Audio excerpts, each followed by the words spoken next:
अयोध्या में श्री राम जी का भव्य मंदिर बन चुका है। निर्माणाधीन प्रक्रिया में है, जिसकी प्राण प्रतिष्ठा 22 जनवरी 2024 को हो जाएगी।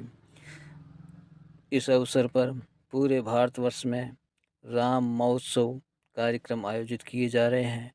मैं आपको ये बताना चाहता हूँ कि श्री राम उत्सव पर राम के जन्म की कथा यानी राम जन्म उत्सव किस प्रकार हुआ है, उसकी संक्षिप्त जानकारी आपको होनी चाहिए।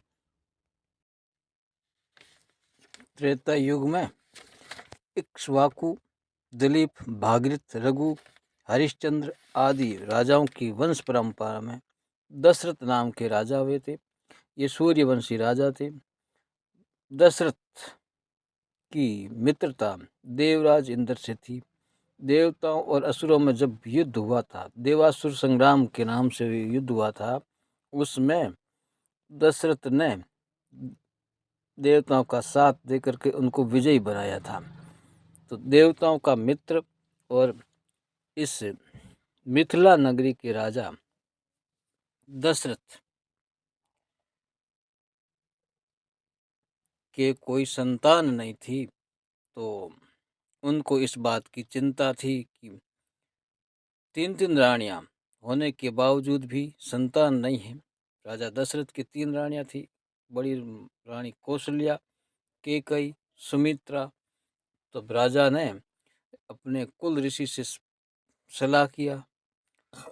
कुल ऋषि ने उनको सलाह दी, परामर्श दिया कि आप ऋषि श्रृंगी के पास जाकर के पुत्रेष्टि यज्ञ करवाया जाए। ऋषि श्रृंगी ने राजा का प्रणय को निवेदन को स्वीकार किया और कहा कि मैं शुभ मुहूर्त में आकर के आपके यहाँ पुत्रेष्टि यज्ञ करूँगा। और नियत शुभ मुहूर्त में श्रृंगी ऋषि राजा दशरथ के यहाँ आते हैं, यज्ञ करते हैं और उस यज्ञ से अग्निदेव प्रकट होकर के अग्निदेव के पास में जो खीर का पात्र होता है वो राजा को दिया जाता है। राजा अपनी रानियों को ला के देते हैं। तो बड़ी रानी कौशल्या और कैकेयी उस खीर पात्र को लेकर के अपने अपने हिस्से से एक एक निवाला सुमित्रा को देते हैं। और निश्चित समय उपरांत में तीनों रानियों से 4 पुत्र रत्न की प्राप्त होती है। कौशल्या से राम, कैकेयी से भरत और सुमित्रा से लक्ष्मण और शत्रुघ्न। तो राम है जो भगवान विष्णु के अवतार माने जाते हैं। भरत सुदर्शन चक्र के अवतार है, लक्ष्मण शेष नाग के अवतार है और शत्रुघ्न शंखशैल के अवतार माने जाते हैं। इन चारों पुत्रों से राज दरबार हरा भरा हो गया था, यानी वंश परंपरा आगे बढ़ने लगी।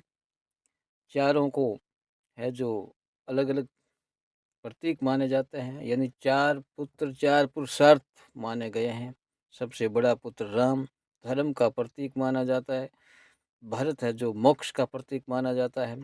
शत्रुघ्न है जो धन का और लक्ष्मण है जो काम का प्रतीक मानते हुए ये वंश परंपरा में माने गए हैं।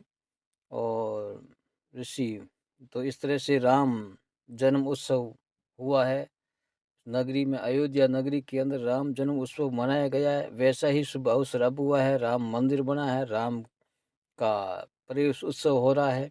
उन्हीं खुशियों में दीप उत्सव मनाया जा रहा है। हम भी इसके सहभागी बने हैं और ये जानकारी आप तक पहुंचा रहे हैं।